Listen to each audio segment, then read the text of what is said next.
Welcome back guys to the third part of our chapter. Third part में आज हम start करेंगे ribosomes से। राइबोसोम्स क्या है अगर मैं आपसे बात करूं तो राइबोसोम्स इतने छोटे छोटे छोटे छोटे पार्टिकल्स हैं जो कि हम सिर्फ एक इलेक्ट्रॉन माइक्रोस्कोप के नीचे देख सकते हैं। उसके लिए भी हमको काफ़ी ज़्यादा मशक्क़त और काफ़ी ज़्यादा अलग तरीके की स्ट्रेनिंग करनी पड़ती है। इसलिए हम कह सकते हैं ribosome is a granular structure. Grains होते हैं, छोटे छोटे ग्रैनुलर स्ट्रक्चर होते हैं, जिसको हम हिंदी में कह सकते हैं कनिकाएं, संरचन।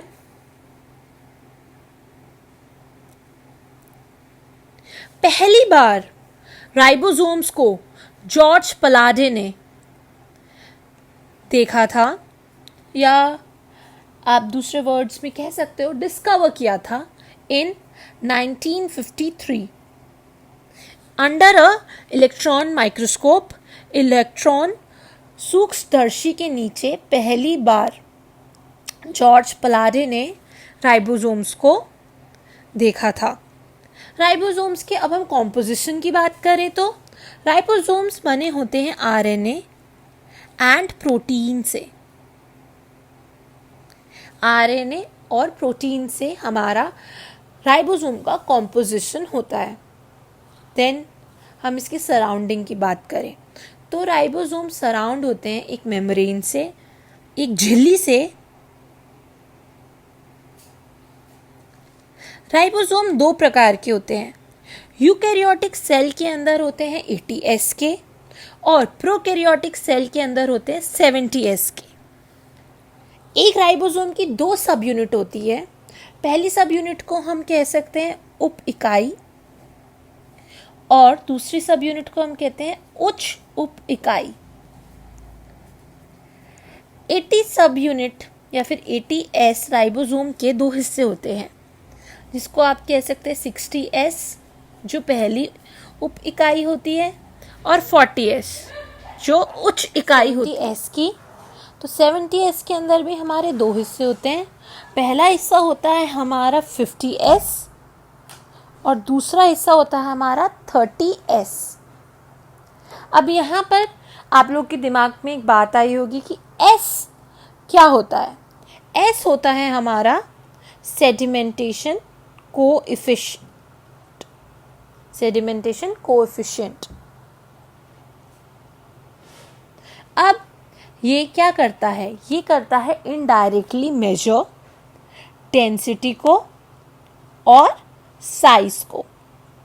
ये कितना घना है और उसका आकार क्या है उसको अच्छे से मेजर करता है, लेकिन indirectly. This value is indirectly. अब दोनों ही 70S और 80S को दो सब यूनिट्स में डिवाइड किया गया है। उसके बाद हम डायग्राम की बात करें तो हमारे राइबोसोम का डायग्राम कुछ इस तरीके से बनता है। पहला डायग्राम हमारा ये है, दिस इज द लार्ज सब unit and second is this one, this is the small सब यूनिट। ये है छोटी सब यूनिट।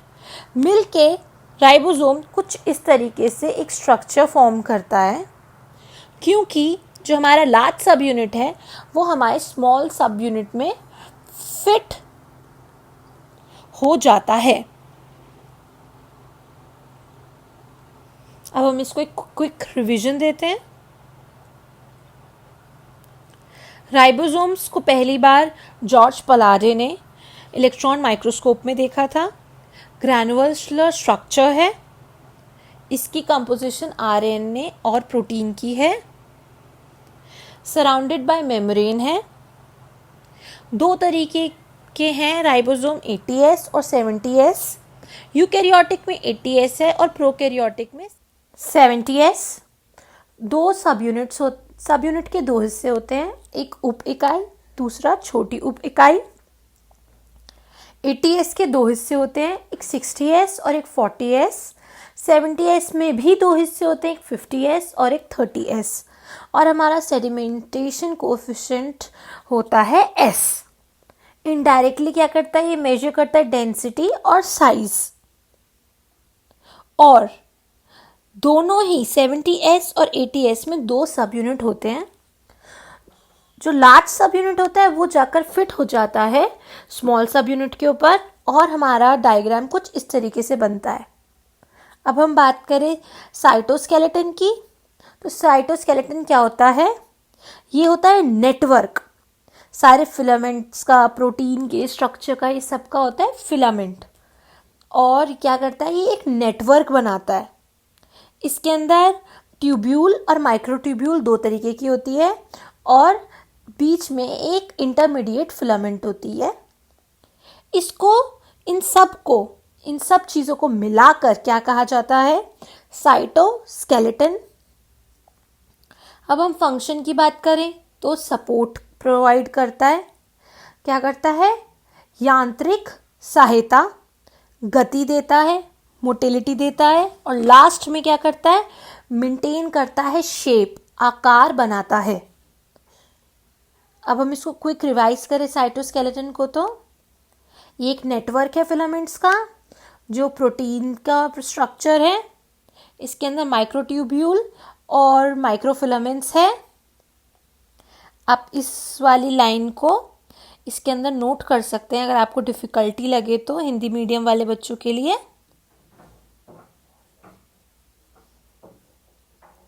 और कलेक्टिवली इन सब फिलामेंट्स को हम साइटोप्लाज्म कहते हैं। इसके फंक्शन मैकेनिकल सपोर्ट, मोटिलिटी और maintenance of the shape of the cell.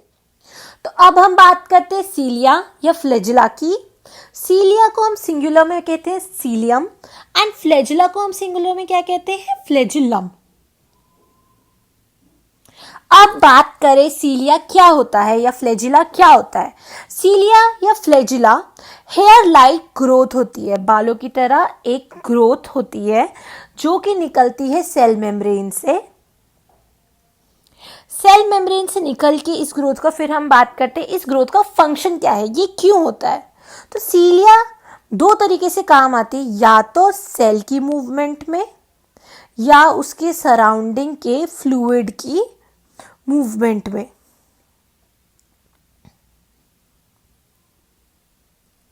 अगर जैसे ये हमारा पैसेज है और इसमें सीलिया है,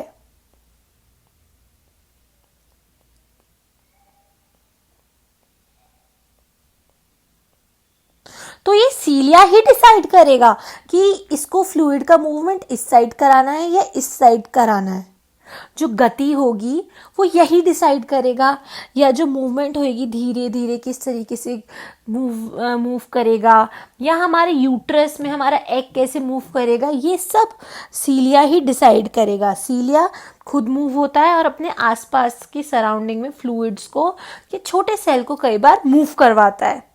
फिर हम बात करते हैं फ्लैजिला की। फ्लैजिला कंपैरेटिवली जब हम सीलिया से कंपेयर करते हैं लॉन्ग होता है, लंबा होता है बिल्कुल।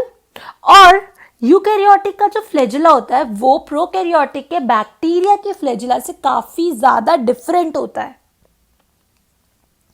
अब जब हमने इलेक्ट्रॉन माइक्रोस्कोप के नीचे इसको देखा तो हमें क्या पता चला कि हमारा जो सीलिया या फ्लैजिला है वो किससे कवर्ड होता है, प्लाज्मा मेम्ब्रेन से।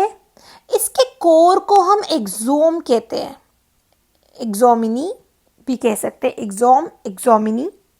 इसके 9 रेडिकल स्पोक्स होते हैं,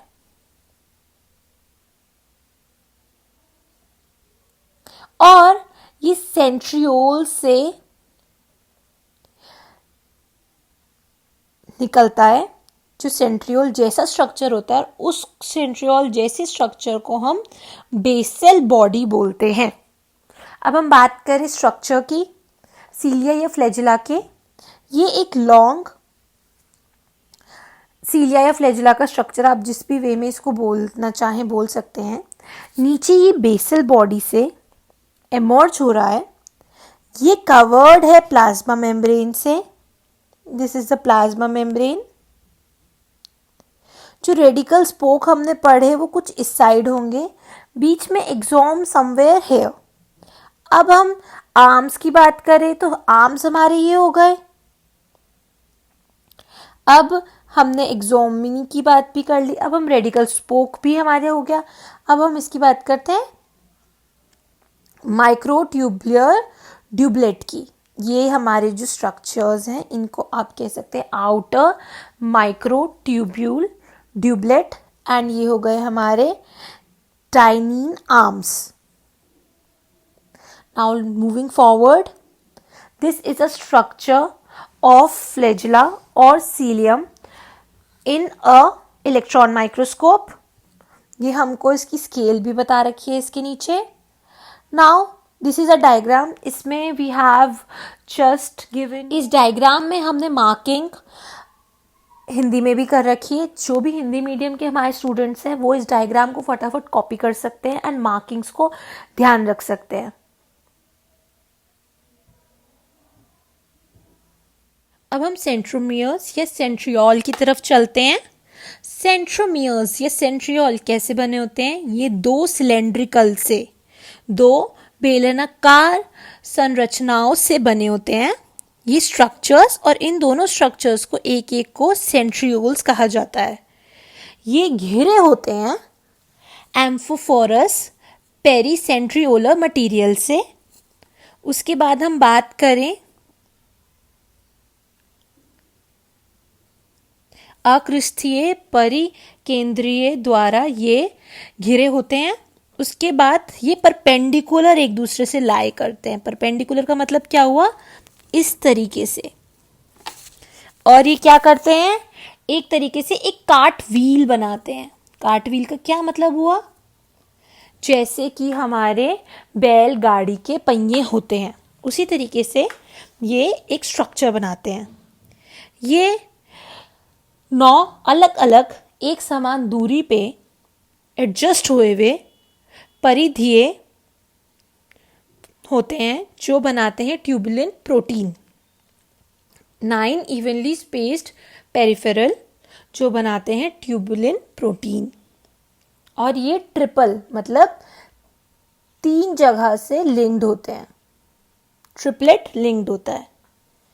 इसका जो सेंट्रल पार्ट होता है वो जुड़ा होता है सेंट्रियोल से, पेरिक्सोमल रीजन से, जिसको हम कहते हैं हब या फिर धुरी, जो कि कनेक्टेड होते हैं प्रोटीन से। उन प्रोटीन को हम कहते हैं स्पोक्स, अरिध्याय, डंड। अब ये क्या करते हैं? ये बनाते हैं बेसिल, जो हमने यहाँ पढ़ा था, ये वाला रीजन। इसके बनाने में इनकी सहायता होती है ताकि उसमें से सीलिया या फ्लैजिला का उत्पन्न हो सके।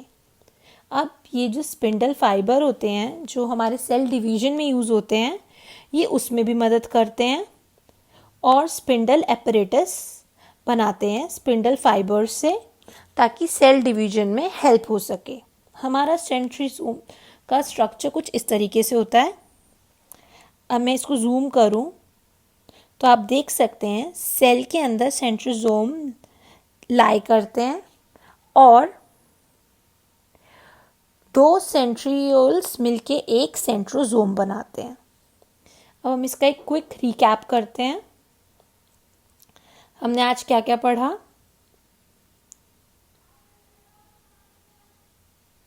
हमने आज राइबोसोम्स के बारे में पढ़ा। राइबोसोम्स क्या होते हैं? राइबोसोम्स वो पार्टिकल होते हैं जो प्रोटीन बनाते हैं और ये ग्रैनुलर स्ट्रक्चर होते हैं। कणिकाएं संरचना होती है जो जॉर्ज प्लाडे ने पहली बार 1953 में इन्वेंट किया था, डिस्कवर किया था एक इलेक्ट्रॉन माइक्रोस्कोप के नीचे। अब ये किस चीज़ से बने होते हैं? या तो ये बने होते हैं आरएनए से या ये बने होते हैं प्रोटीन से। ये सराउंडेड होते हैं एक मेम्ब्रेन से। 2 तरीके के होते हैं, यूकैरियोटिक में 80S, प्रोकैरियोटिक में 90S। 2 सब यूनिट होते हैं, उपिकाई और छोटी उपिकाई। 80S 60S और 40S से बना होता है और 70S 50S और 30S से बना होता है। S मतलब सेडिमेंटेशन कोएफिशिएंट, नीचे हिंदी मीडियम वाले बच्चों के लिए भी नोट्स के लिए अवेलेबल कर रखे हैं हमने हिंदी के नाम। अब ये इनडायरेक्टली क्या करते हैं, मेजर करते हैं घनता या घनत्व और उसके आकार को। अब 70s और 80s दोनों के दो दो सब यूनिट्स होते हैं। जो लार्ज सब यूनिट होता है वो जाके फिट हो जाता है स्मॉल सब यूनिट के ऊपर और कुछ इस तरीके का आकार बनाता है। अब हम साइटोस्केलेटन की बात करें तो साइटोस्केलेटन एक फिलामेंट प्रोटीनेशियस स्ट्रक्चर होता है। फिलामेंट्स होते हैं और प्रोटीन्स होते हैं। जो माइक्रोट्यूब्यूल्स और माइक्रोफिलामेंट्स ये आपको याद करना पड़ेगा, और इंटरमीडिएट फिलामेंट्स आपको ये डायरेक्टली नाम ही याद करने पड़ेंगे। अब इनको कलेक्टिवली एक साथ साइटोस्केलेटन कहा जाता है। इसका मेन फंक्शन क्या होगा? इसका मेन फंक्शन है सपोर्ट करना, मोटिलिटी गति में, और आकार को या फिर शेप को मेंटेन करना। अब हम अपने लास्ट पार्ट की तरफ चलते हैं, सीलिया या फ्लैजिला। अगर सिंगुलर होगा तो सीलियम और फ्लैजिला के लिए सिंगुलर होगा तो फ्लैजिलियम। अब ये बालों की तरह स्ट्रक्चर होता है, हेयर लाइक स्ट्रक्चर, जो क्या करते हैं, सेल मेम्ब्रेन बनाते हैं। सीलिया का क्या काम होता है? ये मूवमेंट ऑफ सेल और आसपास के फ्लूइड, जितना भी पानी का तरल पदार्थ होता है आसपास में, उसकी मूवमेंट में हेल्प करता है। फ्लैजिला क्या होता है? वो होती है लॉन्गर मूवमेंट ऑफ सेल की, मतलब ज्यादा मूवमेंट हो सेल में तो फ्लैजिला का काम आता है। यूकैरियोटिक फ्लैजिला है वो प्रोकैरियोटिक के बैक्टीरिया के फ्लैजिला से काफी अलग होती है। इलेक्ट्रॉन माइक्रोस्कोप के अंदर अगर हम इसको देखेंगे तो हमें पता चलेगा एक फ्लैजिला कवर्ड होती है प्लाज्मा मेम्ब्रेन से और इसका कोर होता है एक्सोनीमिका।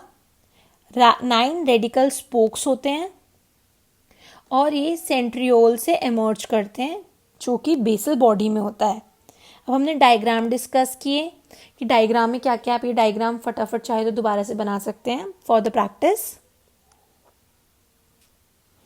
ये इलेक्ट्रॉन माइक्रोस्कोप के नीचे हमारा फ्लैजिला कैसे दिखेगा, ये स्ट्रक्चर दिखेगा उसका। देन हिंदी मीडियम के बच्चों के लिए भी हमने इसमें लेबलिंग्स दी हैं और इंग्लिश मीडियम दोनों के लिए। देन हमने बात की सेंट्रोजोम की या सेंट्रियोल्स की। सेंट्रियोम्स 2 सिलेंड्रिकल से बनते हैं, 2 सिलेंड्रिकल जैसे स्ट्रक्चर होते हैं वो सेंट्रियोल्स होते हैं। ये एम्फोरस पेरिसेंट्रियोलर मटेरियल से सराउंडेड होते हैं। ये एक दूसरे के परपेंडिकुलर ऑर्गेनाइज्ड होते हैं, जो एक बुलक कार्ट का या बैलगाड़ी का चरखा, जिसको हम कार्ट व्हील भी कहते हैं, वैसे बनाते हैं। कार्ट व्हील बच्चे जैसे करते हैं खेलते टाइम, तो कुछ इस तरीके से होती है। तो आपको समझ आ गया, यहाँ परपेंडिकुलर, यहाँ परपेंडिकुलर, लास्ट में परपेंडिकुलर हो जाता है। अब ये 9 इवनली शेप्ड पेरिफेरल फिब्रिल से बने होते हैं, जो कि होते हैं ट्यूबलिन प्रोटीन के, और एक दूसरे से लिंक होते हैं ट्रिपलेट से। तो सेंट्रल पार्ट होता है पेरोक्सिमल रीजन का, उसको हम क्या कहेंगे, हब, धुरी, जो कि कनेक्टिव होते हैं स्पोक्स के साथ। अब ये क्या बनाते हैं, बेसल पोर्शन सीलिया और फ्लैजिला के लिए, और स्पिंडल फाइबर्स भी बनाते हैं, जो बनाते हैं स्पिंडल एपरेटस, जो कि सेल्फ डिवीजन में हेल्प करता है। अब हमारा इसका डायग्राम, तो अब हमारे चैप्टर का सिर्फ लास्ट पार्ट रह गया है, विच इज न्यूक्लियस, जिसको हम कल इन लेंथ डिस्कस करेंगे, जो होगा हमारा part 4, final part of the chapter. And then हम इसके क्वेश्चन आंसर्स की एग्जाम में कैसे क्वेश्चंस पूछे जाते हैं, हम उसके ऊपर लास्ट के 5 से 10 मिनट कुछ एग्जाम्पल्स और कुछ डिस्कशन शो करेंगे। आज की वीडियो हम यहीं एंड करते हैं। अगर आप लोगों को कुछ ना पसंद आए या फिर आपको कोई कमेंट्स देने हो तो प्लीज़ आप कमेंट सेक्शन में बताएं। And also please do like, comment, share and subscribe to our channel. अब हम सेंट्रोमियर्स या सेंट्रियोल की तरफ चलते हैं। सेंट्रोमियर्स या सेंट्रियोल कैसे बने होते हैं? ये 2 सिलेंड्रिकल से, 2 बेलनाकार संरचनाओं से बने होते हैं। ये स्ट्रक्चर्स, और इन दोनों स्ट्रक्चर्स को एक एक को सेंट्रियोल्स कहा जाता है। ये घिरे होते हैं एम्फोफोरस पेरीसेंट्रियोलर मटेरियल से। उसके बाद हम बात करें अक्रिस्थीय परिकेंद्रीय द्वारा ये घिरे होते हैं। उसके बाद ये परपेंडिकुलर एक दूसरे से लाई करते हैं। परपेंडिकुलर का मतलब क्या हुआ, इस तरीके से। और ये क्या करते हैं, एक तरीके से एक काट व्हील बनाते हैं। काट व्हील का क्या मतलब हुआ, जैसे कि हमारे बैलगाड़ी के पहिए होते हैं, उसी तरीके से ये एक स्ट्रक्चर बनाते हैं। ये 9 अलग अलग एक समान दूरी पे एडजस्ट हुए हुए परिधीय होते हैं जो बनाते हैं tubulin protein. 9 evenly spaced peripheral जो बनाते हैं ट्यूबुलिन प्रोटीन। और ये ट्रिपल मतलब 3 जगह से लिंक्ड होते हैं, ट्रिपलेट लिंक्ड होता है।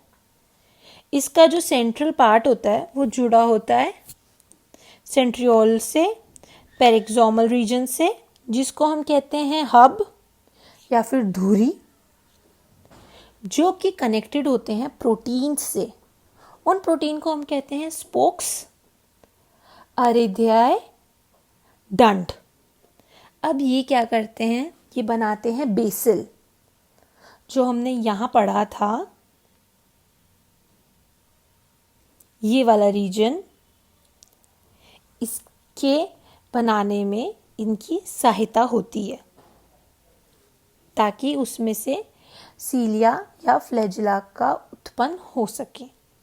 अब ये जो स्पिंडल फाइबर होते हैं जो हमारे सेल डिवीजन में यूज़ होते हैं, ये उसमें भी मदद करते हैं और स्पिंडल एपरेटस बनाते हैं स्पिंडल फाइबर से, ताकि सेल डिवीजन में हेल्प हो सके। हमारा सेंट्रियोल का स्ट्रक्चर कुछ इस तरीके से होता है। अब मैं इसको जूम करूं तो आप देख सकते हैं सेल के अंदर सेंट्रोसोम लाई करते हैं और 2 सेंट्रियोल्स मिलके एक सेंट्रोसोम बनाते हैं।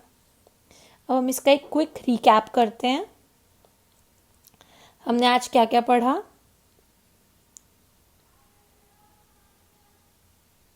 हमने आज राइबोसोम्स के बारे में पढ़ा। राइबोसोम्स क्या होते हैं, राइबोसोम्स वो पार्टिकल होते हैं जो प्रोटीन बनाते हैं और ये ग्रैनुलर स्ट्रक्चर होते हैं। कणिकाएं संरचना होती है जो जॉर्ज प्लाडे ने पहली बार 1953 में इन्वेंट किया था, डिस्कवर किया था एक इलेक्ट्रॉन माइक्रोस्कोप के नीचे। अब ये किस चीज़ से बने होते हैं, या तो ये बने होते हैं आरएनए से या ये बने होते हैं प्रोटीन से। ये सराउंडेड होते हैं एक मेम्ब्रेन से। 2 तरीके के होते हैं, यूकैरियोटिक में 80S, प्रोकैरियोटिक में 90S। 2 सब यूनिट होते हैं, उपिकाई और छोटी उपिकाई। 80S 60S और 40S से बना होता है और 70S 50S और 30S से बना होता है। S मतलब सेडिमेंटेशन कोएफिशिएंट, नीचे हिंदी मीडियम वाले बच्चों के लिए भी नोट्स के लिए अवेलेबल कर रखे हैं हमने हिंदी के नाम। अब ये इनडायरेक्टली क्या करते हैं, मेजर करते हैं घनता या घनत्व और उसके आकार को। अब 70S और 80S दोनों के 2-2 सब यूनिट्स होते हैं। जो लार्ज सब यूनिट होता है वो जाके फिट हो जाता है स्मॉल सब यूनिट के ऊपर और कुछ इस तरीके का आकार बनाता है। अब हम साइटोस्केलेटन की बात करें तो साइटोस्केलेटन एक फिलामेंट प्रोटीनेशियस स्ट्रक्चर होता है। फिलामेंट्स होते हैं और प्रोटीन्स होते हैं जो माइक्रोट्यूब्यूल्स और माइक्रोफिलामेंट्स, ये आपको याद करना पड़ेगा, और इंटरमीडिएट फिलामेंट्स, आपको ये डायरेक्टली नाम ही याद करने पड़ेंगे। अब इनको कलेक्टिवली एक साथ साइटोस्केलेटन कहा जाता है। इसका मेन फंक्शन क्या होगा, इसका मेन फंक्शन है सपोर्ट करना, मोटिलिटी गति में, और आकार को या फिर शेप को मेंटेन करना। अब हम अपने लास्ट पार्ट की तरफ चलते हैं, सीलिया या फ्लैजिला। अगर सिंगुलर होगा तो सीलियम और फ्लैजिला के लिए सिंगुलर होगा तो फ्लैजिलियम। अब ये बालों की तरह स्ट्रक्चर होता है, हेयर लाइक स्ट्रक्चर, जो क्या करते हैं, सेल मेम्ब्रेन बनाते हैं। सीलिया का क्या काम होता है, ये मूवमेंट ऑफ सेल और आसपास के फ्लूइड, जितना भी पानी का तरल पदार्थ होता है आसपास में, उसकी मूवमेंट में हेल्प करता है। फ्लैजिला क्या होता है, वो होती है लॉन्गर मूवमेंट ऑफ सेल की, मतलब ज़्यादा मूवमेंट हो सेल में तो फ्लैजिला का काम आता है। यूकैरियोटिक फ्लैजिला है वो प्रोकैरियोटिक के बैक्टीरिया के फ्लैजिला से काफ़ी अलग होती है। इलेक्ट्रॉन माइक्रोस्कोप के अंदर अगर हम इसको देखेंगे तो हमें पता चलेगा एक फ्लैजिला कवर्ड होती है प्लाज्मा मेम्ब्रेन से और इसका कोर होता है एक्सोनीमी का। 9 रेडिकल स्पोक्स होते हैं और ये सेंट्रियोल से एमर्ज करते हैं जो कि बेसल बॉडी में होता है। अब हमने डायग्राम डिस्कस किए कि डायग्राम में क्या क्या, आप ये डायग्राम फटाफट चाहे तो दोबारा से बना सकते हैं फॉर द प्रैक्टिस। ये इलेक्ट्रॉन माइक्रोस्कोप के नीचे हमारा फ्लैजिला कैसे दिखेगा, ये स्ट्रक्चर दिखेगा उसका। देन हिंदी मीडियम के बच्चों के लिए भी हमने इसमें लेबलिंग्स दी हैं और इंग्लिश मीडियम दोनों के लिए। देन हमने बात की सेंट्रोजोम की या सेंट्रियोल्स की। सेंट्रियोम्स 2 सिलेंड्रिकल से बनते हैं, 2 सिलेंड्रिकल जैसे स्ट्रक्चर होते हैं वो सेंट्रियोल्स होते हैं। ये एम्फोरस पेरिसेंट्रियोलर मटेरियल से सराउंडेड होते हैं। ये एक दूसरे के परपेंडिकुलर ऑर्गेनाइज्ड होते हैं, जो एक बुलक कार्ट का या बैलगाड़ी का चरखा, जिसको हम कार्ट व्हील भी कहते हैं, वैसे बनाते हैं। कार्ट व्हील बच्चे जैसे करते हैं खेलते टाइम, तो कुछ इस तरीके से